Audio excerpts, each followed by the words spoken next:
Weight loss पाई चिंतार अछंती कि आज ही आपणातु बेसन रुटी जानतु बेसन रुटीर लाभ आम साधारणतः गहम रुटी खाई कारण यह आमर विश्वास रही यह स्वास्थ्य पाई सर्वोत्तम किंतु आपण जानते कि गहम रुटी व्यतीत बेसन रुटी मध्य आश्चर्यजनक स्वाद देइथाय यह सहित एथिरे अनेक स्वास्थ्यगत फायदा मध्य रहिथाय।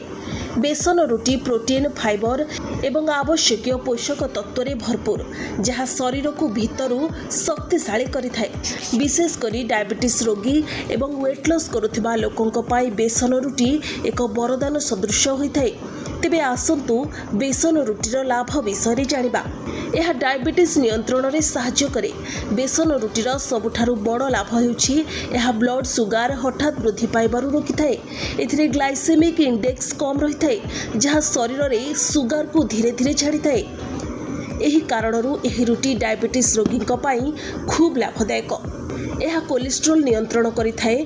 बेसन रे प्रचुर परिमाणर फाइबर थाए जहाँ शरीर में खराब कोलेस्ट्रोल को कम करिबारे साहाय्य करे।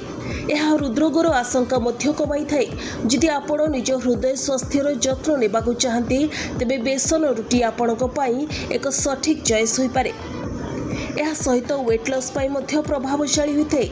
जो माने ओजन ह्रास करने को चाहते सेमानक पाई बेसन रुटी खूब सहायक हो पारे। एथिरे थिबा प्रोटीन एवं फाइबर रो परिमाण अधिक समय पर्यंत पेट फुल रखिथाए जहाँ आपण को बारंबार भोक लागिबा एवं अत्यधिक खाइबा को रोकिबारे साहाय्य करिथाए। अन्यपटे बेसन रुटी पेटर मध्य विशेष जत्न निए। यह पाचन क्रिया को उन्नत करे। एथिरे थिबा फाइबर अंश कोष्ठकाठिन्य भली समस्या को मुक्ति दिए एवं पाचन शक्ति को उन्नत करिथाए। एही रुटी अंतनळी को सफा रखिबारे साहाय्य करे एवं शरीररू क्षतिकारक विषाक्त पदार्थ को बाहर करिथाए। यह आयरन एवं आवश्यक पोषक तत्व रे भरपूर।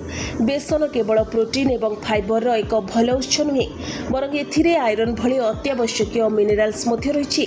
यह रक्तहीनता को रोके एवं हिमोग्लोबिन स्तर बजाय रखिबारे साहाय्य करे।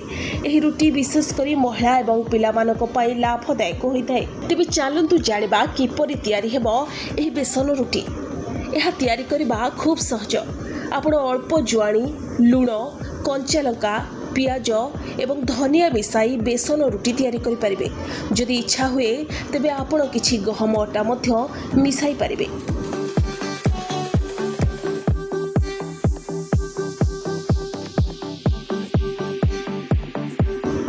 ब्यूरो रिपोर्ट प्रभाव न्यूज।